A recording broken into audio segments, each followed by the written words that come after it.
You're going to start with that dense fog creating dangerous driving conditions across the region out there tonight. Some drivers say they couldn't see far enough ahead to stay safely on the roadways. This is a big deal. ABC 10's Roxanne Elias is live on Broadway for us. And Roxanne, you've been out there all evening. How bad is it out there?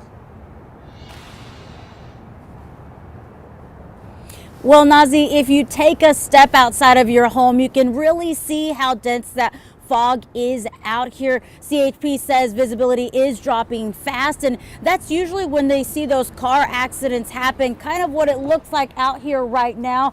Now, as a warning, they are pointing to a deadly 17-car pileup that happened in Fresno about a week ago. That was because of the fog. So they say if you do get out tonight or on any of these days that are foggy, you want to have your headlights on, you want to slow down, and of course give yourself enough space between you and the other car around you.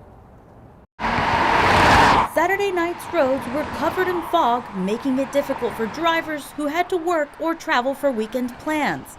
Some of the thickest fog covering the Greenhaven and Pocket neighborhoods.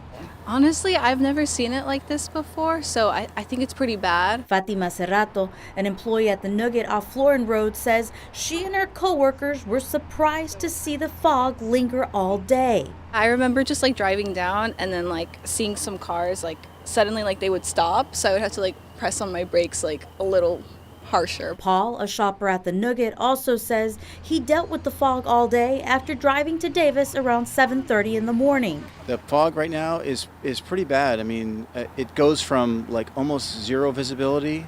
On the freeway with a lot of cars moving, it's not too terribly bad, but in the surface streets, it can get really bad. You can't barely see the car in front of you. He says he then drove to Folsom and noticed the fog carry on before arriving to his home in the Pocket. For me, it's just being aware of what's around, and what you can't see in the fog is, what's lurking there. So you just got to be precautious and slow down when you can't see in front of the car too far. And the problem is, how much do you slow down? That's the thing that you got to worry about. And for some, the fog proved to be too much to handle. Amy Kelly had to cancel plans with her wife at the last minute after trying to drive from Elk Grove to the Hard Rock Cafe in Wheatland. Wanda Sykes is one of my favorite comedians, and for Christmas, I got tickets to go see her in the second row.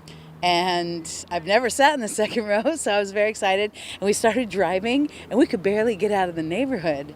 It was so foggy. The California Highway Patrol in South Sacramento says the best choice is to stay home unless you have to leave.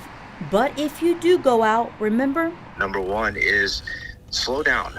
The speed limits are set for conditions that are pristine, perfect. These are not those conditions. When it gets foggy, when the roads get slick, you need to slow down. Second thing is increase your distance behind other vehicles. CHP also says don't use your high beams because the light can bounce off of your eyes, actually blinding you. They also say you want to try to stay in your lane only throughout your entire commute, because if you're going back and forth throughout the lanes, it makes it harder for you actually to see the other cars. Nazi. I'm live in Sacramento. Roxanne Elias, ABC 10. Very important reminders there. Thank you so much, Roxanne, for being out there for us and giving us a glimpse at just how dense that fog is. Roxanne, thank you.